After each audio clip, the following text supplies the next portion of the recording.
sa kay murag nakuan to gaina. Balik sa katong good morning nimo para ikatra ni.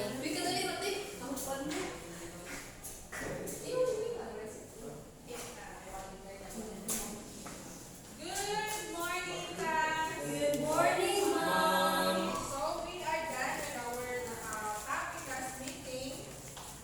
It's related to that one siya karon sa atong topic today, no? So our topic for today is about table napkin. So nana mo ba idea kung sa table napkin, no? Yes, ma'am. Yes, ma'am. So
which table napkin is presented depends in the type of establishment and the type of service. Remember class, na ay different type of food service na ay English, French, and American. So, ang pag-present sa kanang table napkin depends sa kind of table service. So, dili lang ino na basta-basta, no? So, there are table etiquette na mga kuwan sa mga fancy restaurant. So, we need to know about that. Kaya kasi naikuha ng katutag mga social ng mga restaurant. So, nana tayo mga idea. Okay? So, mani siya, no? Table, different table napkin. So, mani siya ang nasa mga restaurants bitaw. So, the table napkins are placed on the goblet. Nasa sa mga baso gipang ano bitaw. So, diri po dapo siya sa ibabaw sa kanang so different styles and different kanang establishment. So, dili yun balik ko. Okay?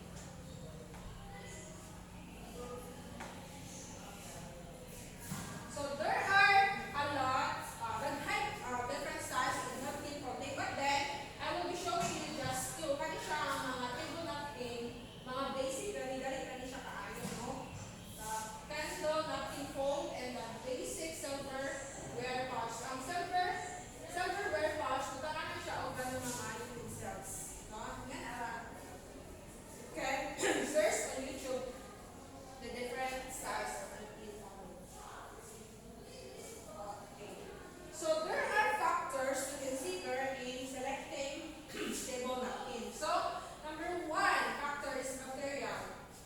Cloth napkins, cotton, linen, and polyester and paper, disposable napkins are more suitable. So, one is siya ang example sa paper table napkin. So, iman ano siya. Okay. Ang kita naman siguro naman. So, ang akong example na is paper table napkins. And then, size. Kung cloth tulong na table napkin, ang iyang use for size is 20 by 20 inches. Are more used for formal dining, especially for dinner. So, ang akong cloth na table napkin, gina-use siya sa mga karantang dinner na mga kuan. So, mas dako to siya 20 by 20. Whereas, ang 10 by 10, ano siya, paper is gina-use siya for cocktails. Kabantay mo ka naman sa mga juice, tapos siya nakakuha ng mga ingani, table napkin. So, ang ilang gigamit na is paper lang. Appetizers or casual meals ka na, dili na mga bugang na mga pagkain ka na. Wala ko sa mga bugang na resort, like mga fast food, ingani lang gina-offer nila. So, number 3 is color and pattern. Choose color that complement your table setting and hindi ba nakakabantay mo kasagaran na kung sa'y color sa table, mapoy color sa cloth, table napkin na ilang nagikon, di ba? So, kailangan nag-depends sa anong tema, sabi na sa mga weddings, kung pink, so pink po na kanan, depende na siya, mga motif. Okay. So, nakasabot mo guys, para sa akong discussion. So, I have here analysis. 2 questions na lista. So, what do you think are the importance of table napkin? Any idea, Mr. John Gracia? I think there are two parts of importance of table napkin. First, for decorative, Yes. and the second is for paggamit Yes, please. o guest list. Okay, very good, Sister Gracia. So, number 2, why it is important to learn napkin folding? An idea is maputol. It is important to learn the napkin folding guide sa nahitahin mo sa opening. Dili sa although kanang dili ta kanang familiar with jud ana but sa katong mga nag-eskwela na o kanang sa HRM, sa HRM, kung wala man sila na at least pag kanang folding ang ilang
4-1.